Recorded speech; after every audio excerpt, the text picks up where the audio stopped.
Hi, my name is Wendy Ashby, and I'm an instructional designer for the Cochise College Faculty Support Center.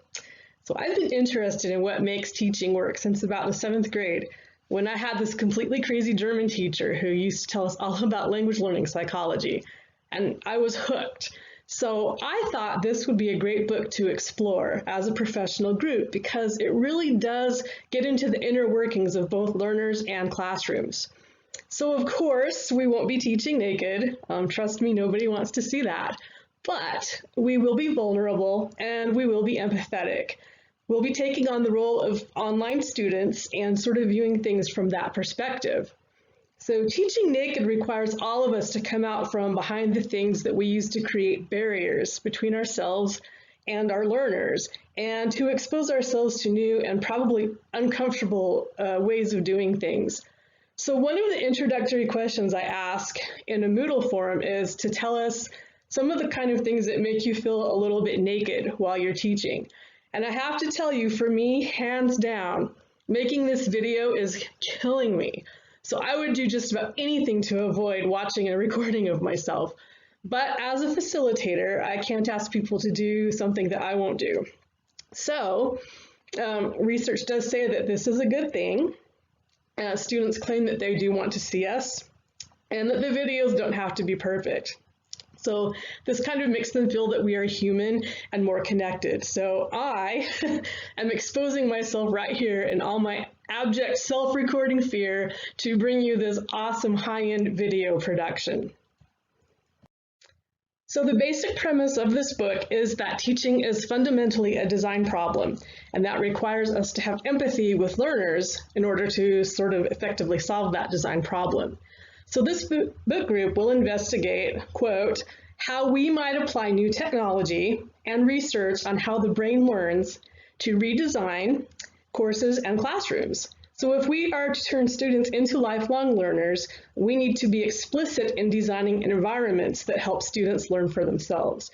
That's a direct quote from the authors of this book. So for this reason, we're actually going to be starting with chapter 13, which deals with pedagogy as human relationships before we delve into learning theory or technology solutions. So naked teaching encourages instructors to come out from behind the bells and whistles of technology and to engage. And while we can no longer dismiss technology, we are still encouraged to view education as fundamentally a human contact sport.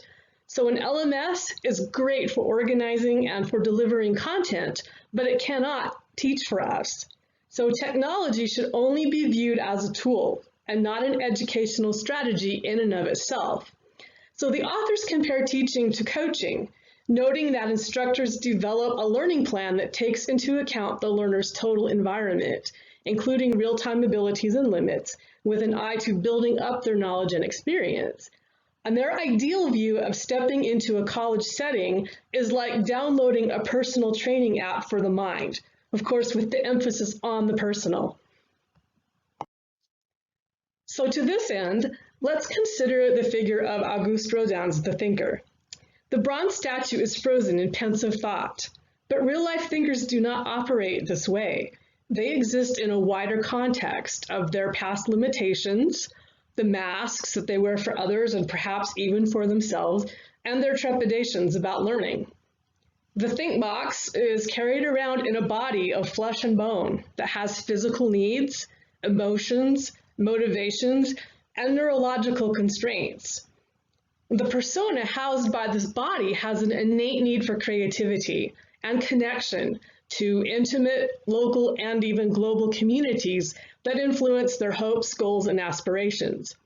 So merely placing content in a static learning management system is akin to targeting only the frozen thinking bronze.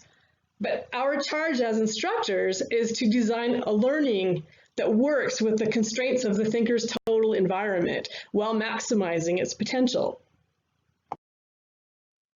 The 21st century learning environment is complex and challenging, and it's no longer limited to just a few years in school.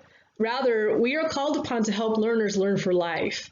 And just as a coach or a trainer organizes a workout routine that would obtain maximum results for the body, instructors are tasked to curate the massive amounts of knowledge that technology makes available to learners and to provide a meaningful structure that's designed to obtain maximum cognition and broad application. So let's change gears for a moment and take a trip back to 16th century Italy. So imagine that you are presented with the following design challenge. You are tasked with carving a statue that is to represent the greatness of a new era. And you have a bunch of other stuff you have to get done, but this has to get a great result. So a hunk of marble that is misshapen and off-center and has this huge gouge down the side where someone else has done some pretty serious damage before you is delivered to your workshop. And not only is the block of stone cosmetically flawed, but it's also now structurally unsound because it has that weak spot in the middle from where this other person gouged it. Your only choice is to work with what you have. And so you start carving away at it. And you have to keep it balanced while it's tilted at a 25-degree angle because you have to work around that structural weakness. And this is the only way the thing is going to stand up straight in the end, but only until you actually get the whole thing carved out. So because of this, you have to rework and you have to simplify your design several times on the fly and come up with a novel solution to the use of space that nobody else has actually ever tried before. And then when you're finally done and you have a structurally sound and beautiful product ready to go out into the world, the politics start. And so the powers that be can't agree where this thing is supposed to live, where it should go, and who should even get the credit for it. So when they finally reach an agreement, getting it out into the world proves very difficult. So it takes 3 days to transport this thing, and you have to do this by rolling it inch by inch on logs. And they have to be removed one at a time from the back, put in the front, pushed a few inches, and over again, like that, for I think like 3 days and 2 nights. So, of course, its transit from your workshop out into the public is agonizingly slow. And you have to sleep in the street with it because people come out and keep throwing rocks at it. So, do you have any idea what this design project was? So this is actually the story of Michelangelo's beloved statue of David. It's now a recognized symbol of the triumph of an independent Florence in an era of conquest and fragmentation. And it's one of the most visited, iconic, and admired pieces of art in the world. So I love this design story because it has so many parallels to the joys and challenges and lasting impact of educators on the world. So that's what excites me about this book and the approach it takes to teaching and learning. So I'm looking really forward to working with you, and I hope that you will decide to come along on this journey with us. We will be operating from the vulnerable space of online students, but we really don't expect you to actually do all the homework and things. We want this to be as easy and flexible as possible. And I am just excited to hear what you have to say about all of it and how we can create a sense of empathy and overcome the challenges of effective learning environment design together.